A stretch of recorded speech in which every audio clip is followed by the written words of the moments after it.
the heart of Central Philippines, in the city of Tacloban, lies a melting pot of cultures. With many travelers coming from around the world, one can still see today how international influences have made their mark in Tacloban's cosmopolitan culinary experiences.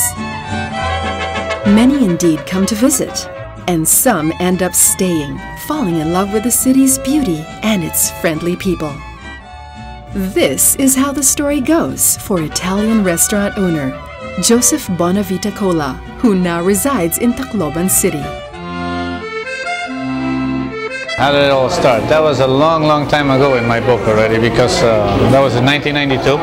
I had met my wife about a year before that, so in New York City, and we decided to get married. So I came over to meet the parents of my wife, and we decided to stay here for 2 years, open a small restaurant.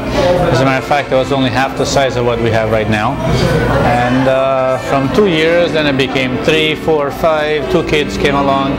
So we decided that after all, it's not that bad here in the Philippines.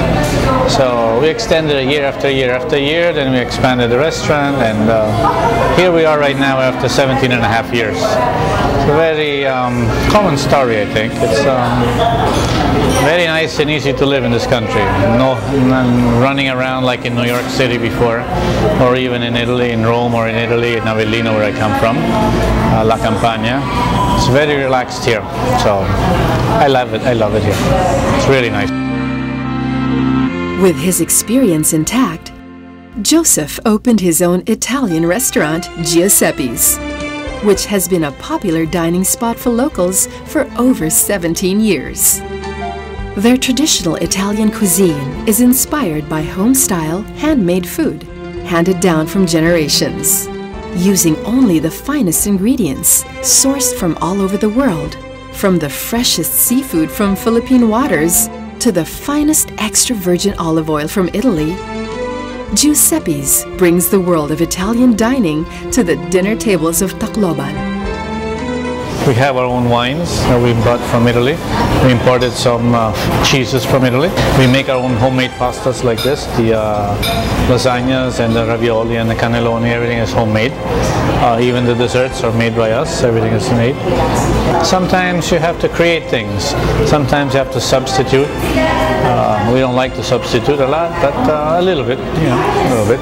Just like I said before, I served you guys focaccia with casillo.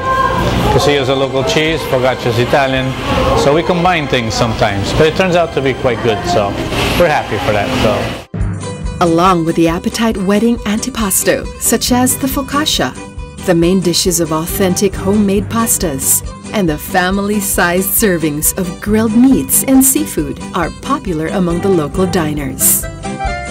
Their brick oven baked pizza is a delectable treat, and their wood-fired oven adds a distinct and flavorful taste to each dish. the brick oven, of course, is different from a regular oven where you have gas operated.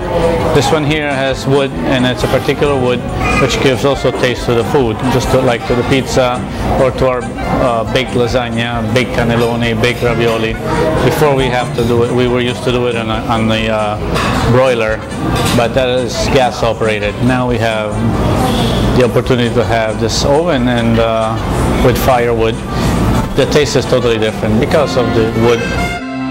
In a city that has such delicious local food, and with Filipinos being particularly attached to their home cuisine, it is quite a feat that an Italian restaurant like Giuseppe's has survived for so long in Tacloban.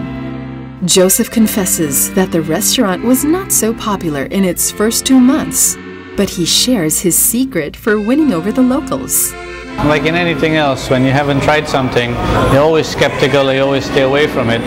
But you know, sometimes you just have to kind of introduce it, and you know, maybe sometimes I give things for free just to let them taste. Or our pizzas, when we first started with this brick oven pizza, firewood pizza, we have a eat all you can once a month.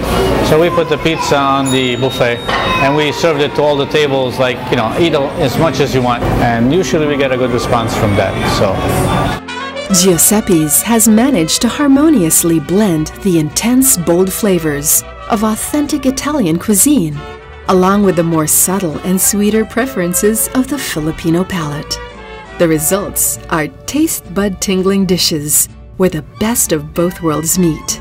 When I first started, our sauces, like the tomato sauce, our sauce is a little bit on the sour side, the tomatoes usually. But then I learned that the Filipinos like it a little bit sweeter.